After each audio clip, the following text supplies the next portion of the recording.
The stars looked peaceful that night. Director Jiho Kim stood in his office on the top floor of Earth Command, watching the city lights below. It was 2347, and humanity had finally reached beyond their home planet. Mars had cities now. The asteroid belt had mining stations. 3 research bases floated in the darkness beyond Pluto. Life was good. Humans were expanding, learning, and dreaming of the future. Then everything changed. The alarm on Jiho's desk started beeping. Red lights flashed across the screen. His assistant ran into the room, her face pale. Something massive had just appeared near Neptune. Not one object. 30 objects. 30 huge ships that made Earth's largest vessels look like toys. Captain Minho Park was commanding Horizon 7, a deep space station near Saturn, when he saw them first. His sensors went crazy. The ships were not like anything humans had built. They were covered in strange metal that seemed to shift colors. Each ship was at least 10 times bigger than Earth's biggest warship, and they were just sitting there waiting. Dr. Hana Lee was Earth's best scientist when it came to alien life. She had spent her whole career preparing for this moment. First contact with another intelligent species, but now that it was happening, she felt afraid. The ships did not look friendly. They looked like weapons. 20 minutes after the ships appeared, a message came through. It was in a language humans had never heard, but their computers worked fast to translate it. The words made Jiho's blood run cold. The message was simple and direct. The ships belonged to something called the Valak Dominion. The Valak were part of a huge empire that controlled thousands of planets across the galaxy. They said Earth and all its colonies now belonged to them. Humans had to stop building weapons. They had to give the Valak whatever resources they wanted. They had to accept Valak soldiers on their planets. If humans refused, the Valak would destroy every human city from orbit. The message gave Earth 48 hours to surrender. Jiho called an emergency meeting. Leaders from every human settlement joined by video link. The room filled with angry voices. Mars Governor Yuna Shin wanted to fight immediately. The asteroid colony leader suggested hiding and hoping the aliens would leave. The moon base commander said they should negotiate. Hana studied the alien message carefully. She noticed something important. The Valak language had words that meant humans were primitive and weak. The aliens thought humans were not smart enough to be dangerous. They believed this would be easy. From his station near Saturn, Minho watched the alien fleet carefully. He was a military man. He understood tactics. The way the Valak ships were positioned told him a lot. They were spread out in a pattern designed to look impressive and scary. But it was not a defensive formation. The ships were not protecting each other. They expected no real fight. Lieutenant Taewon Choi was young but smart. He worked as a tactical officer on Horizon 7 under Captain Park. He had been studying the alien ships for hours. He reported his findings to Minho. The ships had powerful weapons, yes, but their shield generators were visible on the outside of the hull. Their engines glowed in patterns that showed exactly where they would move next. These aliens had won so many easy battles that they had become careless. Jiho made his decision after listening to everyone. He would send a message back to the Valak, but it would not be a surrender. It would be a warning. He wrote the message himself, choosing every word with care. Humanity valued peace. Humans wanted to talk and find friendship among the stars. But if the Valak chose to attack Earth, they would face total resistance. Every human from Earth to the furthest mining station would fight. There would be no easy victory. There would only be blood and fire. The message ended with simple words that would echo through the galaxy for years to come. Do not mess with Earth. The Valak commander was named Fleetmaster Rethik. He was old and experienced. He had conquered 15 planets in his career. When he read the human message, he laughed. These primitive creatures were threatening him? They had barely left their own planet. They had no faster-than-light travel. Their weapons were simple chemical rockets and basic lasers. What could they possibly do against the might of the Valak Dominion? Rethik sent a new message to Earth. This one was not polite. He told the humans they were fools. He said he would give them one more chance to surrender. If they refused, he would demonstrate Valak power by destroying Mars. Every city, every dome, every human settlement on the Red Planet would burn. Then he would come to Earth and do the same. The Valak fleet began moving. They left Neptune orbit and headed toward Jupiter. They would reach Mars in 3 days. On Earth, Jiho activated emergency protocols that had been in place for 50 years. Humanity had always feared this day might come. They had prepared in secret, building weapons and defenses that no one talked about publicly. Project Sentinel went active, hidden throughout the solar system, disguised as asteroids and old satellites. Thousands of weapons platforms came online. HANA coordinated with every scientific station in human space. Research equipment could be weapons too. Particle accelerators that studied atoms could become beam cannons. Mining lasers that cut through rock could cut through metal. Fusion reactors that powered stations could be overloaded and turned into bombs. Everything humans had built could be turned into a weapon. Minho gathered his officers on Horizon 7. He told them the truth. Humans might lose this fight. The Valak had better ships and more experience. But humans had something the Valak did not understand. Humans came from Earth, a planet that tried to kill them for millions of years. Ice ages, plagues, predators, and disasters. Humans survived all of it. Humans were not strong because things were easy. Humans were strong because things were hard. T1 worked day and night preparing Horizon 7 for combat. He studied every piece of data about the Valak ships. He found weaknesses. The shields were powerful, but they took time to adjust to different types of weapons. The engines were fast, but they used a lot of power, leaving less for weapons. The ships were designed to intimidate and overpower weaker enemies. They were not designed for enemies who fought back smart. As the Valak fleet approached Jupiter, Jiho sent one final message. It was not a plea or a threat. It was a simple statement of fact. You were warned. You ignored the warning. Now you will learn that humans do not make empty threats. Rethik read the message and smiled. Let them have their pride. In a few hours he would begin the attack on Mars. These humans would learn their place in the galactic order. They would learn to bow before the Valak Dominion, but Fleet Master Rethik had made a mistake. A mistake that conquerors throughout history had made before him. He assumed that because humans were young and small, they were weak. He assumed that because he had won before, he would win again. He assumed that might made right. He was about to learn that humans had a saying from their ancient past. It is not the size of the dog in the fight. It is the size of the fight in the dog. And humanity had a very, very big fight in them. The war for Earth's freedom was about to begin. Fleetmaster Rethik sat in his command chair, reviewing the intelligence reports on Earth one more time. The data was clear. Humans had only been in space for about 300 years. Their fastest ships used basic fusion drives that would take months to cross their own solar system. Their weapons were primitive. Chemical explosives, simple lasers, and basic missiles. According to Valak calculations, Earth had zero chance of meaningful resistance. What Rethik did not know was that human technology had developed in a strange way. Most species in the galaxy grew their technology slowly and evenly across all fields.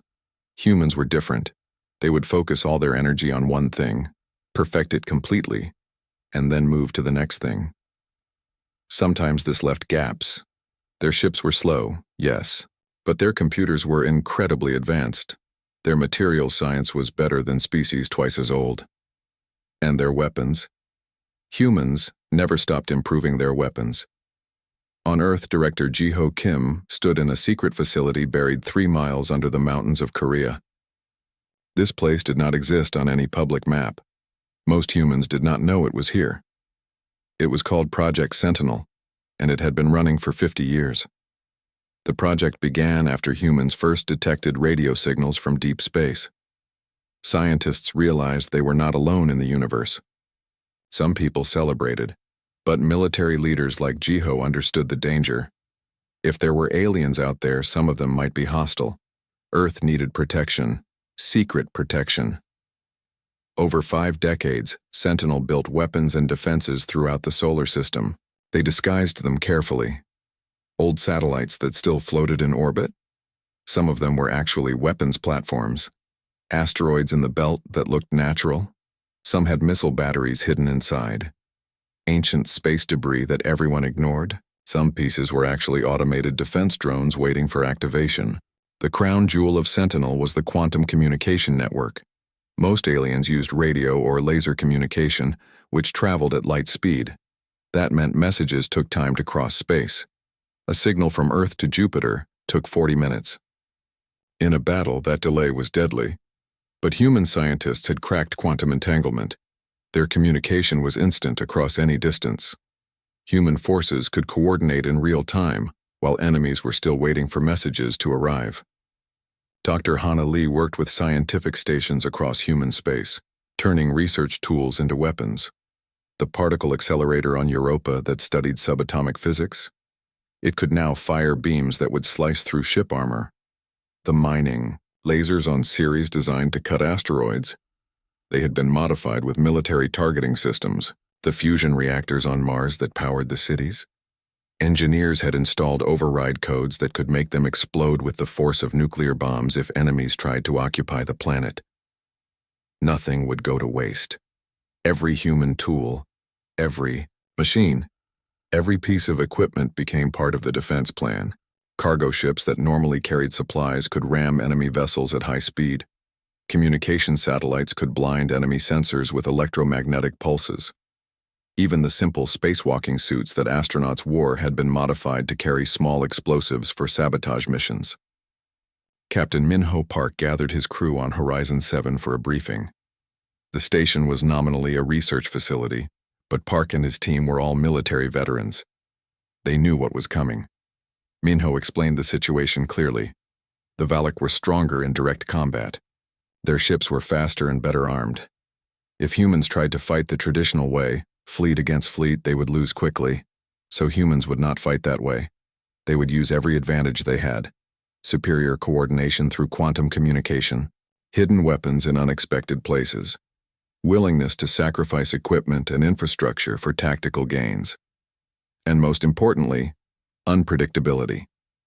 The Valak had won hundreds of battles by following proven military doctrine. Humans would win by breaking every rule. Lieutenant Taewon Choi understood this better than most. He was young, only 28, but he had studied military history obsessively. He knew that smaller forces had beaten larger ones throughout human history. The key was always the same. Never fight the way your enemy expects. Use terrain, timing, and psychology. Make the enemy react to you instead of executing their plan. Taewon had been analyzing Valak tactics for days. He found patterns. The Valak liked overwhelming force.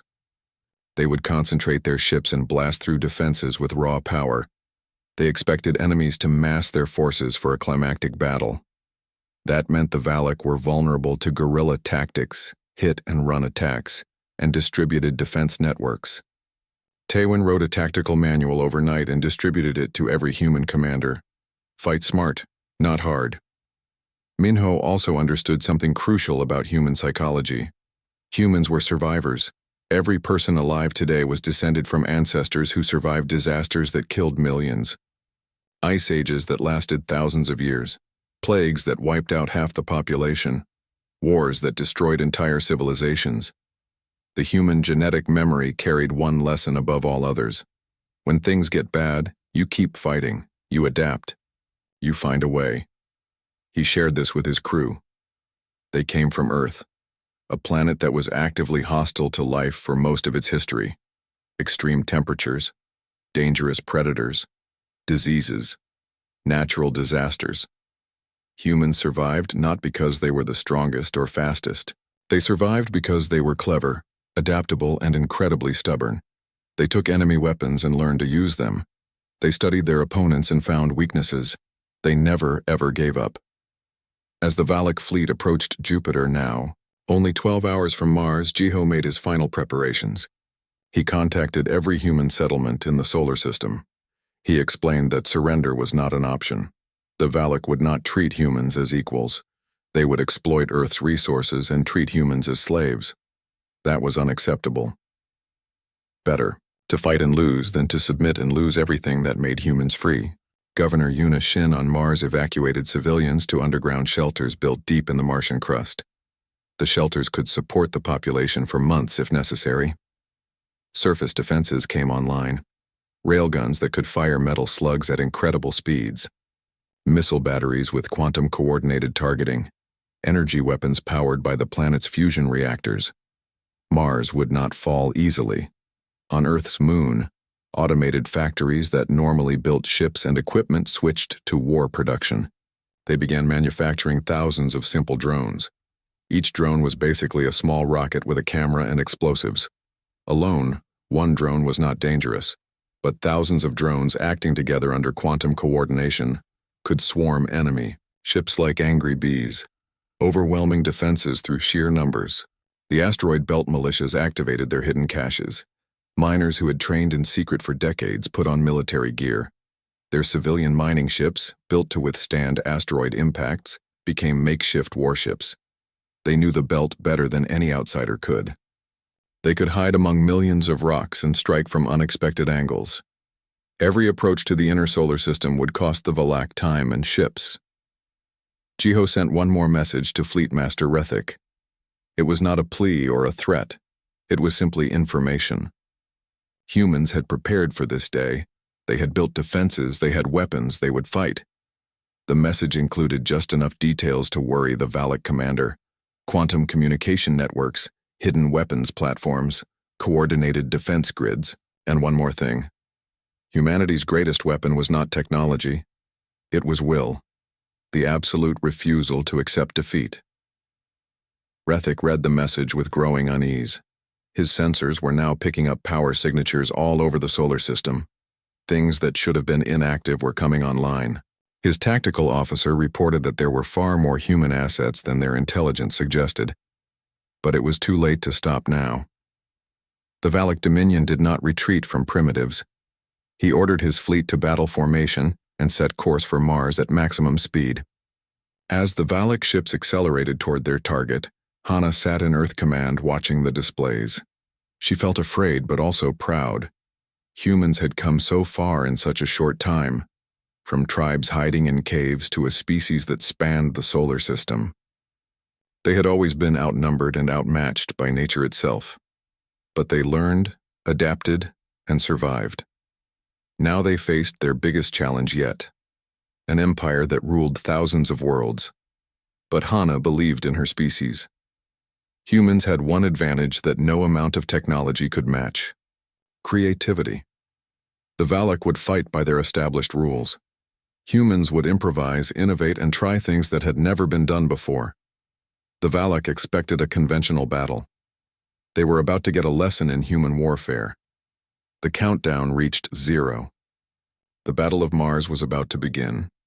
Humanity would show the galaxy what it meant to mess with Earth. The Valak fleet entered Mars orbit with arrogant confidence.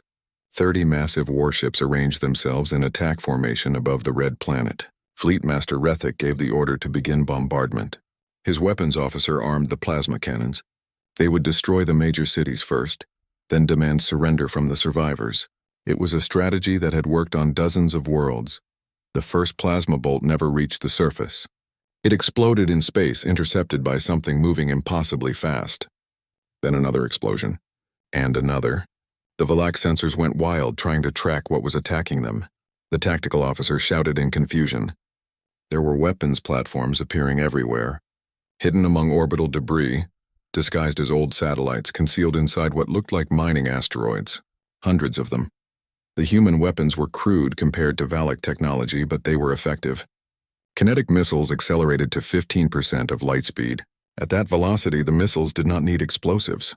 Pure momentum did the work. When a tungsten rod weighing 10 kilograms hits a ship at 45,000 kilometers per second, it releases more energy than a nuclear bomb. 3 Valak destroyers died in the first 30 seconds. Their shields, designed to stop energy weapons and conventional missiles, could not handle the kinetic impact.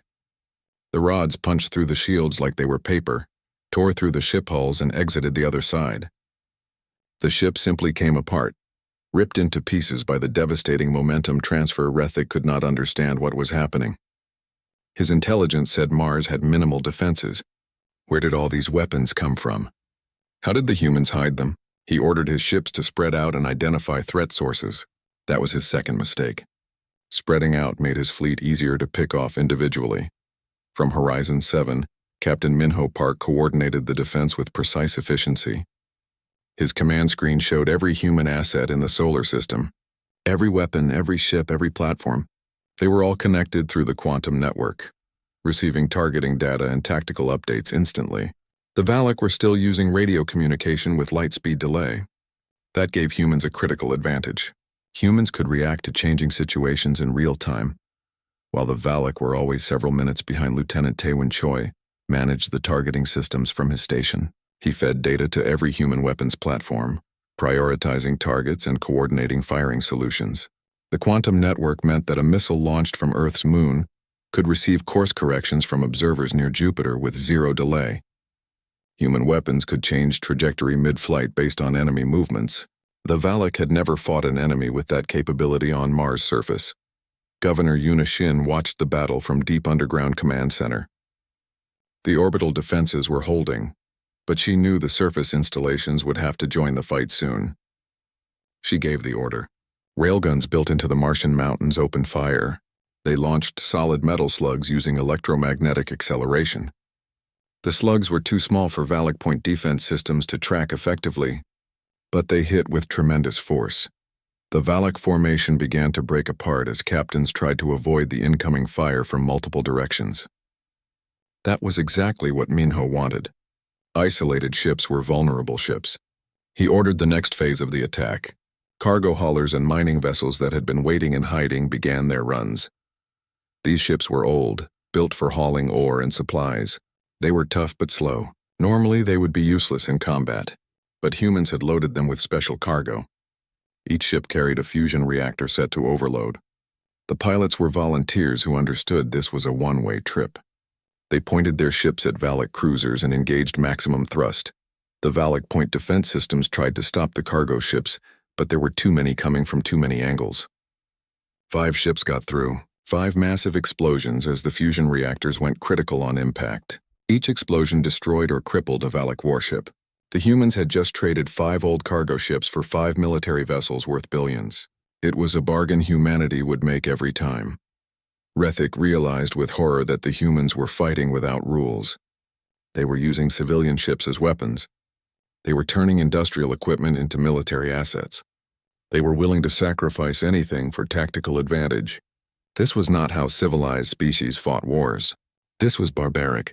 But it was working. Next came the drones. Thousands of small, simple machines launched from the moon's automated factories. Each drone was barely intelligent enough to follow basic commands. Fly toward target. Avoid obstacles. Detonate on contact. Individually, they were harmless. The Valak point defense could destroy them easily, but there were too many. For every 10 drones destroyed, 1 got through, and 1 was enough. The drones swarmed Valak ships like insects. They attached to hull sections, engine ports, and weapons arrays. Then they exploded. Each explosion was small, but hundreds of small explosions added up. Ship systems began failing. Sensors went blind. Engines stuttered. Weapons jammed.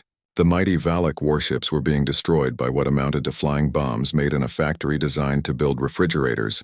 Dr. Hana Lee watched from Earth Command, tracking the battle flow. The Valak fleet was regrouping around their flagship, trying to establish coordinated defense. She ran calculations and saw an opportunity. She contacted Director Ji-ho Kim with a proposal. They had 1 weapon left unused, the heavy kinetic missile hidden in the Kuiper Belt. It was their most powerful weapon, accelerated by an antimatter drive to 25% light speed. If they fired now, it would reach the flagship in 47 minutes. Ji-ho made the decision instantly. Fire. The launch command went through the quantum network. Deep in the outer solar system, beyond Pluto's orbit, a weapon that had waited in silence for 50 years came to life. The antimatter drive ignited. The tungsten rod, 10 meters long and weighing 5 tons, began accelerating toward its target at a significant fraction of light speed. For 47 minutes, the battle continued. The Valak tried to push through to Mars' surface. Human defenses threw everything at them. More kinetic missiles, more suicide ships, more drone swarms. The space around Mars became a graveyard of broken ships and debris. Both sides were taking losses, but the Valak were losing faster. Rethik's tactical officer detected something alarming. A single object was approaching at impossible speed. The computer calculated impact time, 43 seconds. The officer tried to identify the object. It was too small to be a ship, too fast to be a normal missile. The computer finally categorized it. Relativistic kinetic impactor. The officer's blood went cold. He screamed at Rethik to move the flagship immediately, but it was too late. At 25% of light speed, there was no dodging. The flagship's sensors detected the incoming missile only seconds before impact. The shields came up, but shields designed to stop energy weapons and conventional projectiles were useless against something moving this fast. The tungsten rod struck the flagship's center section with the force of a small nuclear weapon. The explosion was visible from Earth with basic telescopes. The flagship simply ceased to exist, torn apart by the energy release. The shockwave expanded outward, damaging 6 nearby ships. In one moment, the Valak fleet lost its command structure and a quarter of its remaining combat power. The surviving ships scattered in panic, their formation completely broken. Minho saw his opportunity. He ordered all human forces to press the attack. Ships emerged from hiding throughout the solar system. Weapons platforms that had held fire now opened up. Even civilian vessels joined in, using whatever they had. Mining lasers, cargo container launchers, emergency escape rockets. Everything became a weapon aimed at the retreating Valak. The Valak survivors retreated to Jupiter orbit trying to regroup. But there was no regrouping from this. They had entered Mars space with 30 ships. Only 17 remained functional, and most of those were damaged. They had expected an easy victory over primitives. Instead, they had been mauled by an enemy that fought with tactics they had never encountered before. Taiwan composed a message to the Valak fleet, and Minho approved it. The message was simple and direct. This was your warning. You were told not to mess with Earth. You chose to ignore that warning. Now leave our solar system while you still can. If you return, we will not show mercy. We will destroy every ship you send. We will make you regret ever hearing the word human. The message was sent. The Valak fleet began moving toward the outer system, toward the jump point where they had entered. They were retreating. Humanity had won its first battle against the Galactic Empire. The cost had been high. Dozens of weapons platforms destroyed, several stations damaged. Hundreds of volunteers who flew suicide missions would never come home. But they had proven something crucial. Earth could defend itself. Una emerged from the underground command center on Mars. The surface was littered with debris from destroyed ships. But the cities were intact. The domes had held. Her people had survived. She looked up at the sky where the battle had raged and felt something humans had not felt in a long time. Hopana analyzed the battle data, already thinking about what came next. The Valak had been defeated, but they were just one fleet from one part of a vast empire. News of this battle would spread. News of the Valak defeat spread through the Galactic Empire like fire through dry grass. Every species with faster-than-light communication heard about it within days. A pre-FTL civilization had destroyed half of a Valak fleet. It should have been impossible. The Valak Dominion was one of the Empire's most powerful military forces. They did not lose to species that had barely left their home planet. On the imperial capital world of Dravonis, Admiral Soren reviewed the battle recordings. He was the head of the Imperial Strategic Council, responsible for military planning across thousands of star systems. The recordings troubled him deeply, not because of the human weapons, though those were impressive. What troubled him was how the humans fought. The humans showed tactical creativity that was not supposed to exist. Galactic warfare had been refined over tens of thousands of years. There were established doctrines, proven strategies, rules that everyone followed. The humans ignored all of it. They turned civilian equipment into weapons. They used suicide attacks without hesitation. They coordinated across vast distances with impossible precision. They fought like they had nothing to lose and everything to prove. Soren called a meeting of the Strategic Council. The other admirals argued for immediate retaliation. The Empire could not allow this insult to stand. If one species successfully defied them, others would follow. They needed to crush Earth completely. Make an example that would be remembered for generations. Send a fleet so large that resistance was impossible. But Soren was not convinced. He pointed out the problems. Earth was far from the core Imperial worlds. Any fleet sent there would take months to arrive and would need extensive supply lines. Meanwhile, the humans had shown they could strike back. Their relativistic missiles could hit targets light years away. Any Imperial facility within 20 light years of Earth was now vulnerable. And mobilizing a massive fleet would leave weaknesses elsewhere that rebellion movements might exploit. On Earth, Director Ji-Ho Kim faced a different problem. Victory had bought time, but not safety. The Empire would respond eventually. Humans had perhaps 6 months before the next attack. In that time, they needed to prepare for an even larger assault. But Jiho also saw an opportunity. The battle had proven humans could fight. Maybe they could also find allies. Dr. Hana Lee presented her analysis to the Earth Council. The Galactic Empire was vast but not stable. Many species were client states who had been conquered or coerced into joining. They paid tribute, followed imperial law, and provided soldiers for imperial wars. But many of them resented the empire. They stayed loyal only because they believed resistance was impossible. What if humans showed them resistance was possible? Captain Minho Park coordinated with Governor Yuna Shin to rebuild Mars' defenses. The battle had destroyed many orbital platforms and depleted ammunition stocks. They needed to replace losses and improve systems. Minho proposed something more ambitious. Instead of just defending fixed positions, create a mobile defense network. Small, fast ships that could relocate quickly. Weapons platforms that could be moved. Make the entire solar system a shifting maze of threats that no enemy could fully map. Lieutenant Taewon Choi worked with engineering teams to expand the quantum communication network. The network had been crucial in the battle, but it only covered human-controlled space. If they could seed quantum transmitters in deep space, they could extend their communication range.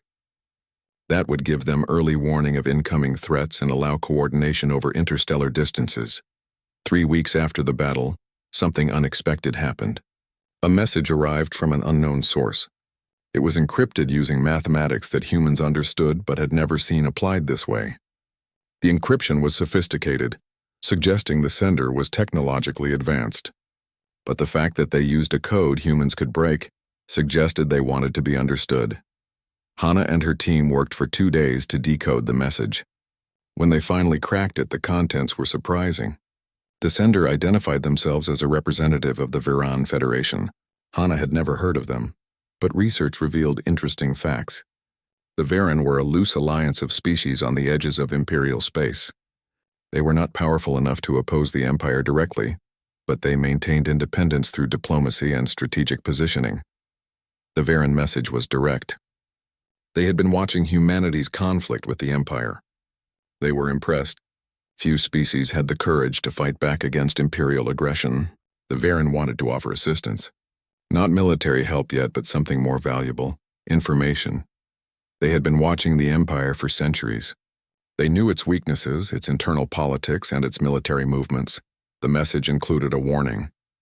The Empire was assembling a punitive fleet 3 times larger than the Valak force. It would take months to gather all the ships and supplies, but it was coming.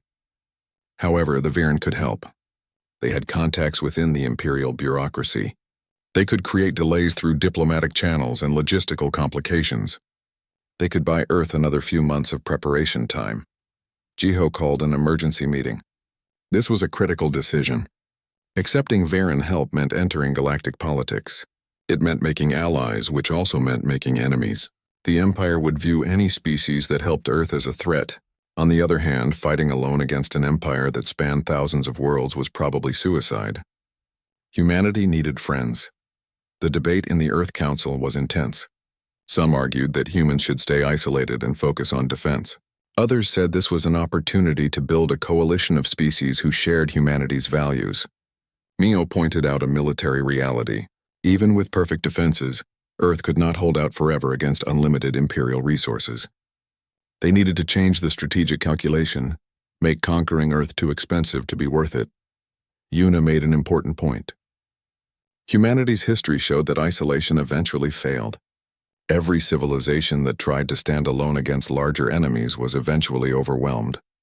But alliances changed the game. Small nations working together could resist empires. If humans could find other species who wanted freedom, they could build something that even the Empire would have to respect. After 3 days of discussion, Jiho made his decision. Earth would accept the Viran offer, but on specific terms. Humanity would not become a client or junior partner. They would enter as equals. They would help any ally who faced aggression, and they expected the same in return. Earth wanted friends, not masters. Jiho composed the reply message himself. He thanked the Viran for their offer and accepted it. He explained humanity's position clearly. Humans valued freedom above everything else.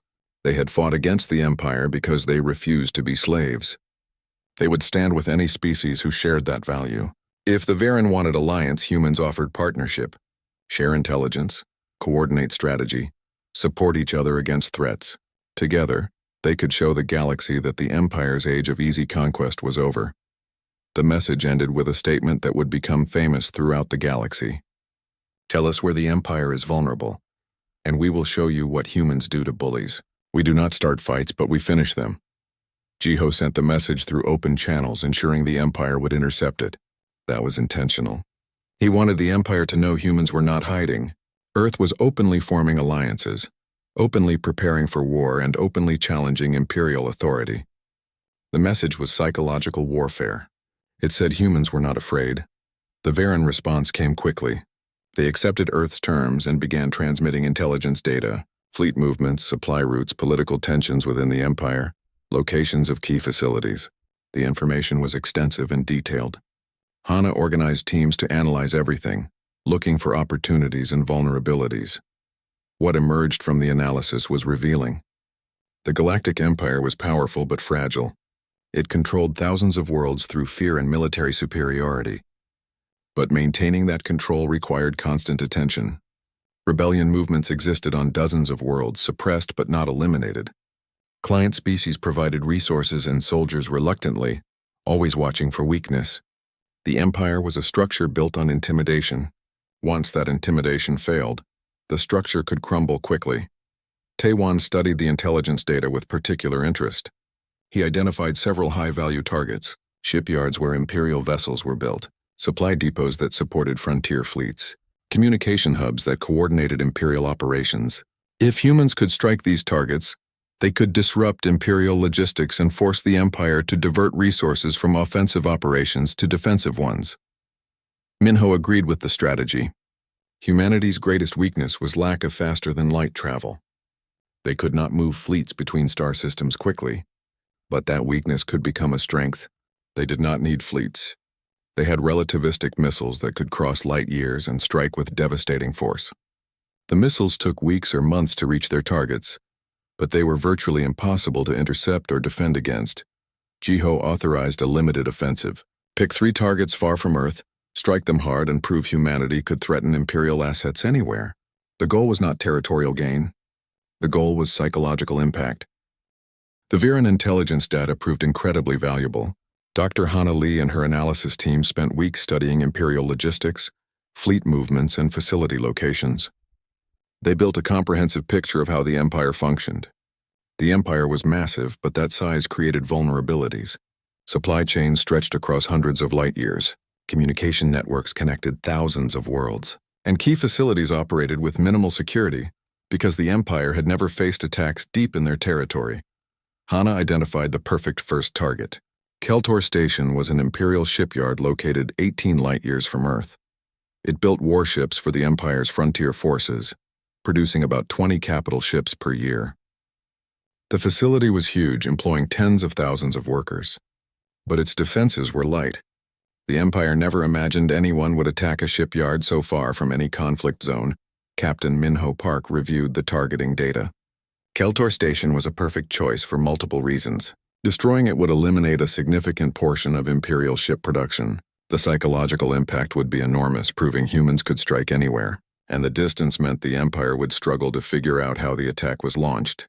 Humans had no faster-than-light capability, so conventional military thinking said they could not possibly reach Keltor.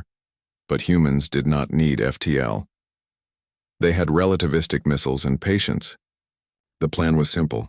Launch missiles from deep space facilities in the Kuiper Belt. Accelerate them to 30% of light speed using antimatter drives. Target Keltor Station precisely. The missiles would take 4 weeks to reach their destination, traveling faster than any communication or warning could arrive. By the time the Empire detected the incoming weapons, it would be far too late to evacuate or defend. Director Jiho Kim authorized the strike. This was a huge gamble. Each relativistic missile was expensive, using antimatter that took months to produce. Humanity had limited resources, but doing nothing meant waiting for the Empire to attack Earth again. Better to seize initiative, force the Empire to react to human actions instead of the other way around. The missiles launched from hidden platforms beyond Pluto. 6 tungsten rods, each weighing 10 tons, began their journey. They would arrive at Keltor Station in exactly 28 days. The Varan provided updates on station activity, confirming that construction continued normally. The Empire suspected nothing. While the missiles traveled toward their target, humanity prepared for the consequences. Lieutenant Taewon Choi implemented a brilliant deception plan. Using the quantum communication network, he created phantom signals throughout nearby space. The signals mimicked military installations and weapons platforms. To Imperial sensors, it would appear that humans had bases in dozens of star systems. The Empire would waste time and resources investigating these false targets. 28 days after launch, the missiles reached Keltor Station. The station's sensors detected them only 3 seconds before impact. At 30% of light speed, 3 seconds was not enough time to react. The warnings had barely finished sounding when the first missile struck. The kinetic energy released by the impact was staggering. The missile hit the central construction bay with the force of multiple nuclear weapons. The entire section simply vaporized. Secondary explosions rippled through the station as power systems overloaded, and fuel supplies ignited. The second and third missiles struck moments later, each impact adding to the destruction. By the time the 6th missile hit, Keltor Station was gone. The massive facility that had taken decades to build was reduced to expanding clouds of debris. 12 capital ships under construction were destroyed. Thousands of workers died instantly. The Empire's ship production capability in that sector was eliminated in less than a minute. News of the attack reached Imperial Command on Dravonis 3 days later. Admiral Soren watched the damage assessment reports with growing concern. The humans had struck deep in Imperial territory, destroying a major facility that was supposed to be completely safe. The attack demonstrated capabilities that should not exist. How did a pre-FTL species launch weapons across interstellar space with such precision? The Imperial Strategic Council convened an emergency session. The admirals were furious. They demanded immediate retaliation. But Soren pointed out the problem. How do you retaliate against an enemy you cannot reach? Earth was protected by layered defenses that had already destroyed one fleet. Sending another fleet would cost time and resources. Meanwhile, humans could apparently strike Imperial targets anywhere within 20 light years. Any facility in that range was now vulnerable. The Empire faced a strategic nightmare. They had hundreds of facilities within range of human weapons. Shipyards, supply depots, communication stations, research facilities. Defending all of them would require dispersing forces across vast distances. But the Empire could not afford to look weak. If they pulled back or fortified defensively, client species would see it as fear. Rebellion movements would grow bolder on Earth. Jiho received reports of the successful strike. The tactical victory was satisfying, but he understood the real value was strategic. The Empire now had to divert resources to defense. They would be more cautious about attacking Earth. And most importantly, other species in the galaxy were watching. The Empire was not invincible. It could be hurt. The Varan Federation sent a congratulatory message. They also reported interesting developments. Several client species within the Empire were quietly requesting information about humanity. They wanted to know how Earth had resisted successfully. The Varan suggested that humanity's example was inspiring others to question Imperial authority. The seeds of rebellion were being planted across the galaxy. Hana analyzed the political implications. The Empire maintained control through a combination of military force and psychological intimidation. They had conquered so many species that resistance seemed pointless. But if one species could fight back successfully, the psychological foundation crumbled. Other species would start calculating whether they could resist too. The Empire's greatest strength, its reputation for invincibility, was beginning to crack. Governor Yuna Shin coordinated with military commanders to prepare Mars for potential retaliation. The Empire might attempt another assault before the main punitive fleet arrived. Mars defenses were rebuilt and improved based on lessons from the previous battle. New weapon types were deployed. Defense networks became more flexible and harder to track. Every approach vector to Mars was mined and monitored. Taewon continued his deception operations, maintaining the phantom signals that suggested widespread human military presence. The Empire was indeed investigating these signals, sending scout ships to supposedly human-occupied systems. They found nothing, but that only increased Imperial confusion. How were humans creating these signals? Were they using some technology the Empire did not understand? The uncertainty kept Imperial strategists off balance. Minho proposed the next phase of operations. Humanity had proven they could strike fixed targets. Now they needed to demonstrate ability to threaten mobile Imperial assets. The Varan intelligence indicated that a major Imperial supply convoy would pass within 20 light-years of Earth in 6 weeks. The convoy carried weapons, ammunition, and supplies for frontier forces. Destroying it would severely impact Imperial logistics. The attack on a moving convoy required more sophisticated targeting. The missiles would need to predict where the convoy would be weeks in the future and adjust their trajectory accordingly. Tywin worked with navigation specialists to calculate the intercept. The quantum network allowed them to update calculations in real time as new intelligence arrived. When the missiles finally launched, their trajectory was programmed with incredible precision. 6 weeks later, the Imperial supply convoy encountered something impossible. Missiles appeared from empty space, moving at a significant fraction of light speed. The convoy escorts tried to intercept them, but the missiles were too fast and too numerous. 8 supply ships were destroyed in the attack. The convoy's commander sent desperate messages to Imperial Command, asking how pre-FTL primitives had ambushed them in deep space, far from Earth. The Empire's frustration grew with each human success. Admiral Soren knew the situation was deteriorating. The punitive fleet being assembled would be powerful enough to overwhelm Earth's defenses, but at what cost? Every month of delay gave humans more time to prepare and gave rebellion movements more reason to hope. The Empire was being drawn into a conflict that offered no clear victory condition. Even if they conquered Earth, the cost would embolden resistance movements across the galaxy. The Viren reported more encouraging news. 3 client species had formally requested Varan mediation to negotiate better terms with the Empire. 2 border systems had declared independence, citing Earth's example as proof that resistance was possible.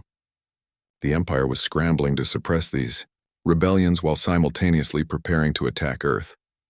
Their resources were being stretched thin. Jiho understood that humanity was achieving its strategic objective. They did not need to defeat the entire Empire militarily.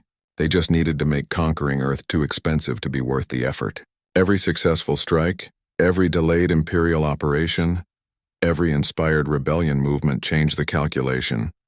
The Imperial Armada arrived at the edge of human space like a storm rolling across the horizon. 60 capital ships, 200 escort vessels, assault carriers designed for planetary invasion, supply ships to sustain months of operations. Admiral Soren commanded from the dreadnought Eternal Dominion, a warship so massive it carried its own fleet of fighters and bombardment platforms. This was not an exploratory force or a quick raid. This was the Empire's full response to human defiance. The fleet emerged from hyperspace 40 astronomical units from the Sun, at the system's edge near the heliopause. Soren immediately established a complete blockade. His ships took positions to intercept any vessel trying to leave or enter the solar system. The strategy was simple and brutal. No supplies would reach Earth, no help would arrive. The humans would be isolated and slowly crushed. If they refused to surrender, the Empire would destroy their infrastructure piece by piece until resistance became impossible. On Earth, Director Jiho Kim watched the fleet arrive with grim determination. This was the moment they had prepared for. The outer solar system defenses were never meant to stop a force this large. They were designed to delay, to inflict casualties, and to buy time for the inner defenses to activate. Humanity's real fortifications were deeper in the system, layered around critical planets and facilities. Captain Minho Park operated from a hidden command ship among Saturn's moons. His position was secret, protected by the quantum communication network that allowed him to coordinate forces without revealing his location. He studied the Imperial formation carefully. It was professional and cautious. These commanders had learned from the Valak mistakes. They would not rush in. They would methodically advance, clearing each section of space before moving to the next. The Imperial fleet began its advance the next day. They moved slowly, sweeping for mines and hidden weapons. They found plenty. The Kuiper Belt was filled with automated platforms disguised as ice chunks. Mining facilities in the outer system fought back with everything they had. But the Imperial response was overwhelming. For every human weapon that fired, a dozen Imperial guns answered. The outer defenses were being systematically destroyed. Lieutenant Taewon Choi monitored the battle from his station, tracking losses and calculating trade ratios. Every destroyed human platform hurt, but they were trading efficiently. Each automated defense cost almost nothing to build, but forced the Empire to expend valuable ammunition and time. The Imperial advance was slowing, bogging down in a guerrilla war against an enemy that was everywhere and nowhere. It took the Imperial fleet 3 weeks to reach the asteroid belt. By then, Soren had lost 12 escorts and 1 capital ship to hidden weapons and ambushes. Not catastrophic losses, but more than expected. His admirals reported frustration. The humans refused to mass their forces for a decisive battle. Instead, they picked away at Imperial strength with hit-and-run tactics. Every rock in the belt could be a threat. Every approach vector had to be carefully swept. The asteroid belt turned into a nightmare for the invaders. Millions of rocks provided perfect cover for human forces. Mining ships that could hide among asteroids struck from unexpected angles. Weapons platforms that looked like natural formations opened fire and then went silent. The belt was a 3-dimensional maze where the defenders knew every path, and the attackers fumbled in the dark. Minho ordered maximum harassment. Human crews volunteered for suicide missions, ramming Imperial ships or detonating hidden explosives. They destroyed enemy vessels worth billions for the cost of modified mining equipment. Every destroyed human asset was replaced within days by automated factories working at full capacity. The Empire could not sustain this kind of attrition indefinitely. After 5 weeks, the Imperial fleet broke through the asteroid belt. They had lost 37 ships total. Soren's force was still overwhelming, but he was now fighting in the inner solar system where human defenses were strongest. Mars orbit appeared ahead, and the planet's defenders were ready. Governor Yuna Shin had transformed Mars into a fortress. The orbital space around the planet bristled with weapons. Every approach angle was covered by multiple overlapping fields of fire. Underground bunkers held civilians while surface installations prepared for combat. Mars would not surrender. If the Empire wanted the planet, they would have to take it room by room, tunnel by tunnel. The Battle of Mars began at dawn. Imperial ships moved into bombardment range and opened fire, but this time, the defenses were far stronger than during the Valak attack. Orbital platforms returned fire with coordinated precision. Surface railguns launched tungsten slugs that screamed through space at incredible velocity. Energy weapons powered by fusion reactors carved through Imperial shields. The planet fought back with everything it had. Soren committed assault carriers to the battle, launching fighters and bombardment craft. They attempted to overwhelm Mars' defenses through sheer numbers. But the quantum-coordinated targeting network made human defenses devastatingly effective. Every weapon platform shared targeting data instantly. Enemy craft were engaged by multiple systems simultaneously. The assault waves were shredded before reaching their objectives for 3 days. The battle raged in Mars orbit. Neither side could gain a decisive advantage. The Imperial fleet had superior firepower, but Mars' defenses were too well coordinated and too deeply entrenched. Every landing attempt was repelled. Every bombardment was countered. The Empire was fighting the kind of defensive battle they were least prepared for. Then something unexpected happened. 3 Varan warships emerged from hyperspace and engaged the Imperial fleet's rear elements. The Varan force was small, nowhere near enough to change the battle's outcome. But the symbolic impact was enormous. For the first time in centuries, another major civilization was directly opposing Imperial military action. The Empire was no longer fighting just humans.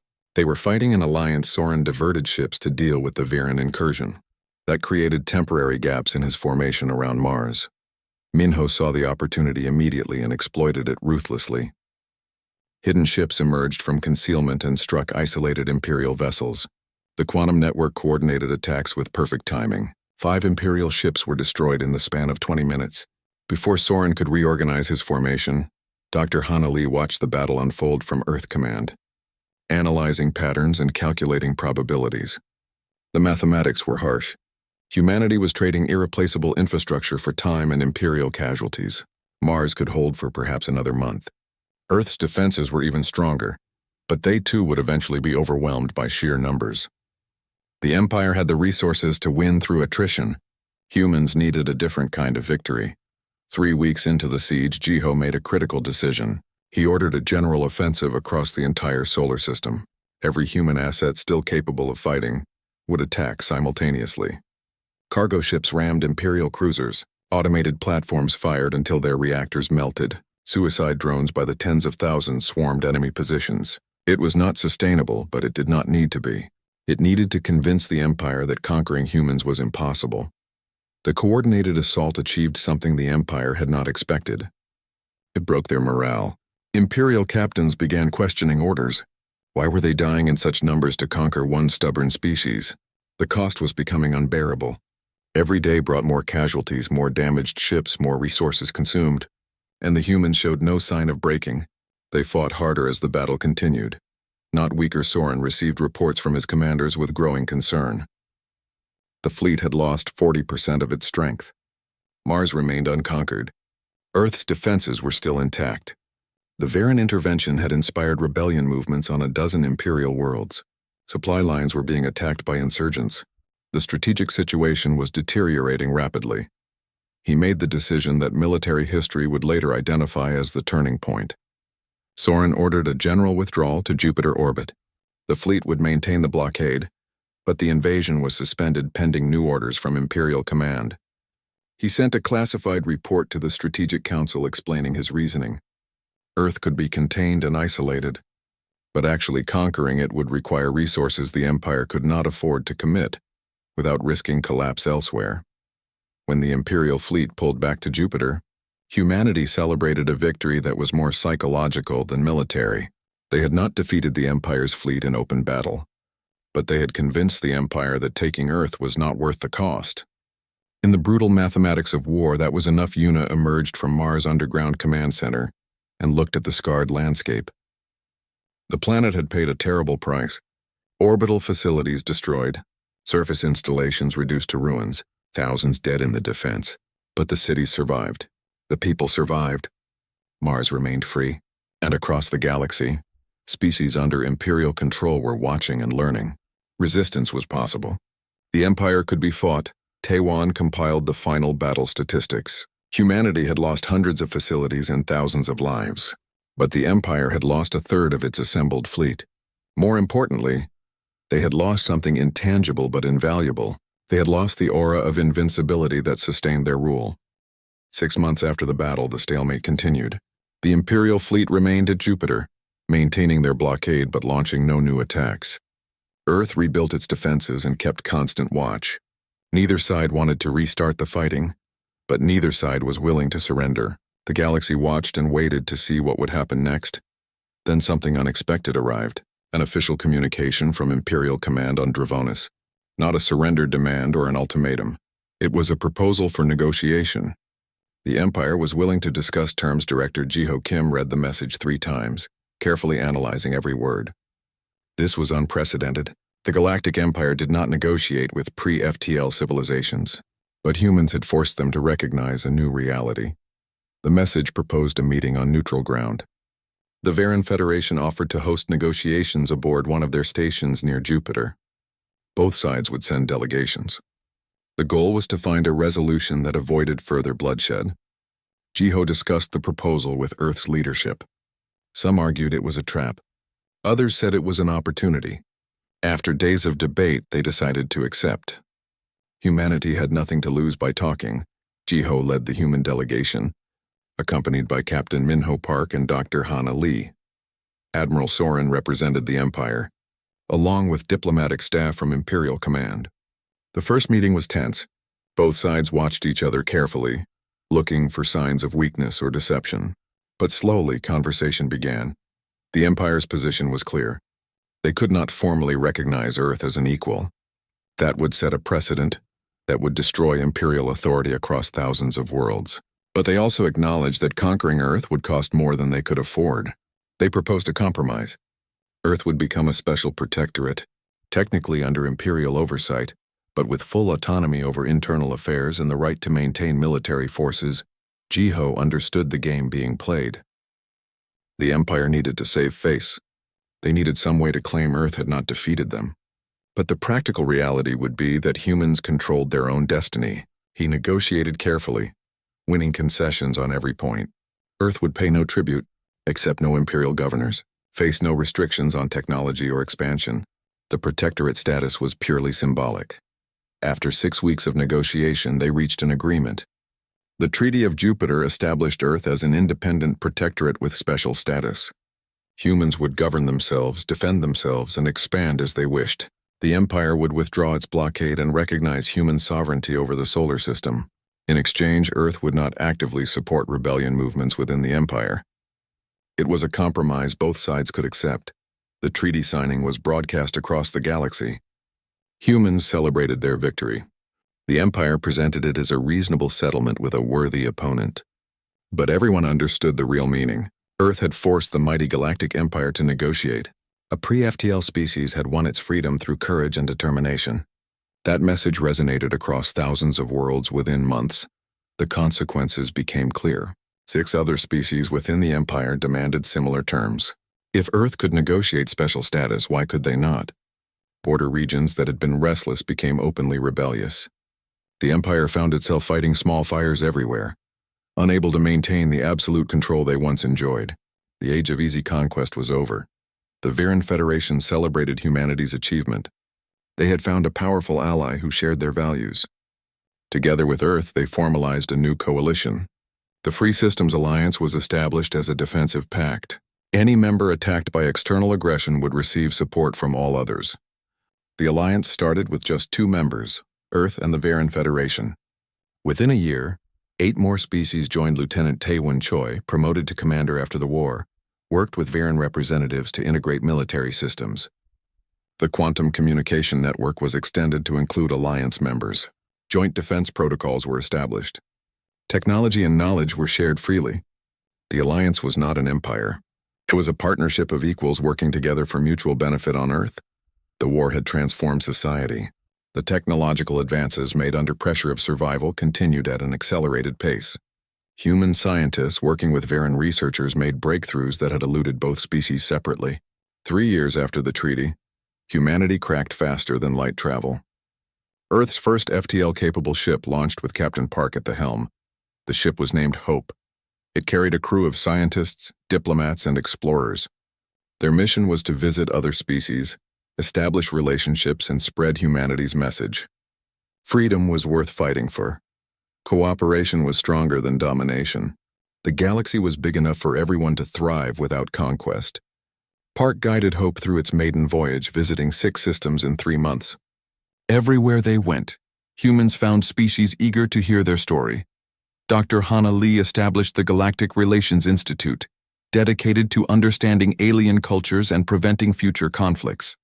She trained diplomats, compiled cultural databases, and developed protocols for first contact with new species. Her work proved that humanity's greatest strength was not weapons or tactics. It was their ability to form genuine friendships across species barriers. Humans excelled at building bridges. Governor Yuna Shin oversaw Mars' reconstruction. The scars of battle remained, but new cities rose from the ruins. Mars became a symbol of resistance and resilience. Species from across the galaxy visited to see the planet that had held against Imperial assault. Museums displayed wreckage from destroyed ships, and memorials honored those who died defending freedom. Mars was a reminder that the strong do not always win. The Galactic Empire faced an existential crisis. The Treaty of Jupiter had set a precedent they could not undo. Client species demanded better treatment. Border regions required increased military presence to prevent rebellion.